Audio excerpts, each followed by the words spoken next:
ব্যালটে সম্ভবত আমরা যতটা নিশ্চিত হচ্ছি, আমরা জানি না কত ব্যালটে আগে থেকে চিহ্ন ভরে ব্যালট বক্স ভরে দিয়ে রাখা হয়েছে, সেটা আমাদের এখনো পর্যন্ত আমাদের জানা নাই। যেহেতু ঘটনা দুইটা প্রমাণ পেয়েছি, তার মানে এরকম ঘটনা আরো ঘটেছে। এবং এই কভার করতে গিয়ে আপনাদেরই একজন সহকর্মী সাংবাদিক ভাই আমাদের, তিনি ইন্তেকাল করেছেন। গভীর শোক প্রকাশ করছি আমরা সেটার জন্য। তাছাড়া ঢাকা বিশ্ববিদ্যালয়ের শিক্ষার্থীদেরকে আমি শুভেচ্ছা জানাচ্ছি।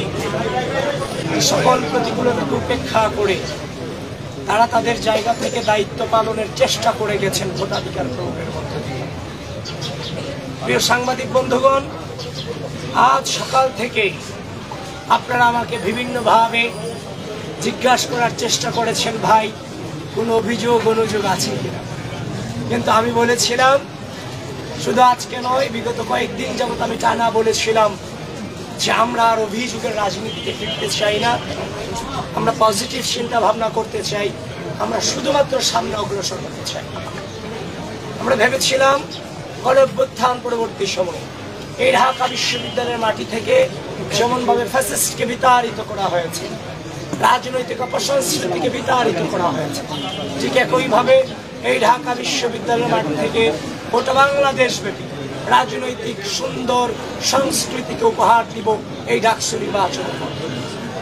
আপনারা দেখেছেন সকাল থেকে, গতকালকে আমি আপনাদেরকে জানিয়েছি যে আমার উপর, আমার সকল কর্মকাণ্ডের উপর অনলাইনে সাইবার অ্যাটাক হচ্ছে, সংবাদ সম্মেলন করেছে।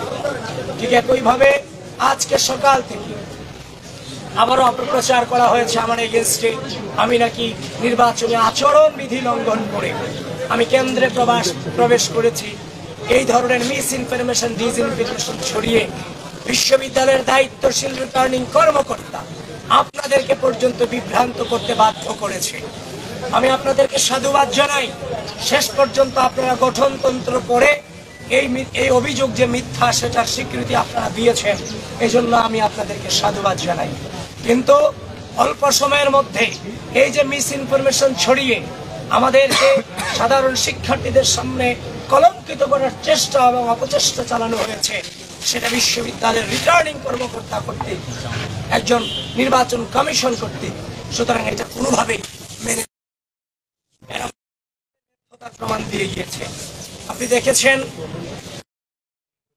আমাদের নির্বাচনী গঠনতন্ত্রে আছে, আপনারা তো 2019 সালে ডাকসু নির্বাচন নাকি কাভার করেছেন। এখানে ভিপিজিএস, এজিএস কি তাদের প্যানেলের, তাদের ভোট কেন্দ্র পরিদর্শনের সুযোগ ছিল না? অবশ্যই ছিল। তাদের কি পরিচিতি কার্ড থেকে শুরু করে তাদের আলাদা একটা পরিচিতি ছিল না? সব ছিল। কিন্তু বিশ্ববিদ্যালয় প্রশাসন এসব আয়োজনের চরম ব্যর্থতার প্রমাণ দিয়েছে।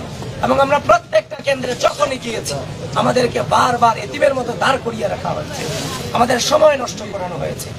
শেষ পর্যন্ত দেখতে পেলাম রোকেয়া হলের একজন মেয়ে ভোট কেন্দ্র থেকে ভোট দিয়ে বেরিয়ে এসে আমাকে অভিযোগ করছে যে ভাই, যে ব্যালট পত্র আমাদেরকে দেওয়া হয়েছে সেখানে আগে থেকে সাদিককে এবং ফরহাদের নামে ক্রস চিহ্ন দেওয়া রাখা হয়েছে। সেটা শুধুমাত্র রোকেয়া হলে ঘটে নাই, সেই ঘটনায় অমর একুশে হলেও ঘটেছে। অমর একুশে হলের যে ভোট কেন্দ্র সেখানেও ঘটেছে। তখন আমি যখন দুটাই ইনভেস্টিগেশন করতে গেলাম, চিফ রিটার্নিং অফিসারের নির্দেশ ক্রমে আমি ভোট কেন্দ্রে প্রবেশ করলাম এবং তাদেরকে জিজ্ঞাসাবাদ যখন করলাম, জানার চেষ্টা করলাম, তারাও সেটা মেনে নিয়ে বললো এটা কিভাবে হয়েছে আমরা জানি না। সুতরাং স্পষ্টভাবে জানিয়ে দিতে চাই, যেহেতু ঘটনা দুই জায়গায় ঘটনা ঘটেছে, প্রমাণিত হয়েছে, তার মানে এর আগেও অনেক ব্যালটে সম্ভবত আমরা যতটা নিশ্চিত হচ্ছি, আমরা জানি না কত ব্যালটে আগে থেকে চিহ্ন ভরে ব্যালট বক্স ভরে দিয়ে রাখা হয়েছে, সেটা আমাদের এখনো পর্যন্ত আমাদের জানা নাই। যেহেতু ঘটনা দুইটা প্রমাণ পেয়েছি, তার মানে এরকম ঘটনা আরো ঘটেছে, এটা নিঃসন্দেহে, এটা আমরা অনুমান করতে পারছি। তো এখন কথা হচ্ছে, একদিকে এটা করে বেড়ালেন, নির্বাচনী কারচুপি করলেন, এখন নির্বাচনী কারচুপি করার পরে উল্টো দায় দেওয়ার চেষ্টা করলেন। তারপর হচ্ছে যে আমাদের যে সকাল থেকে পুলিশ এজেন্ট থেকে শুরু করে আমাদের প্রার্থীদেরকে তো জানানো হয়েছে। তারপর হচ্ছে যে আমাদের যে সামনে যে আছে, যে 41 জন ব্যক্তির নাম তো মনে রাখা পসিবল না কারো পক্ষে। 41টা ব্যালট নাম্বার কি মনে রাখা সম্ভব? তা আমরা যখন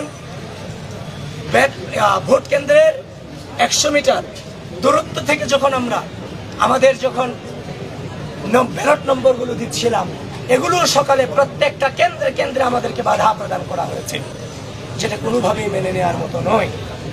তারপর হচ্ছে অমর 21 হলের যে ঘটনায় আপনারা জানেন, একজন নির্বাচন কর্মকর্তাকে সেখানে বরখাস্ত পর্যন্ত করা হয়েছে। তারপর হচ্ছে যে আপনার বিশ্ববিদ্যালয়ে আমি যতক্ষণ পর্যন্ত ঘুরে দেখি বিভিন্ন ধরনের বহিরাগত ব্যক্তিদেরকে আমি দেখা পেয়েছি। আমি আশ্চর্য হচ্ছি, কেউ বলছি কুড়িগ্রাম থেকে এসেছে, কেউ বলছে যে আমি এই এলাকার নেতা। আমি দেখেছি জামাতের অনেক নেতা পাশের নামে এই ঢাকা বিশ্ববিদ্যালয় আজকে সারাদিন ঘুরে বেরিয়েছে। তাহলে এই যে ঢাকা বিশ্ববিদ্যালয়ের ভিসি এবং প্রক্টর আমাদের পুলিং এজেন্ট দিতে গিয়ে আপনারা আমাদের সাথে নানান ধরনের প্রতারণা করেছেন।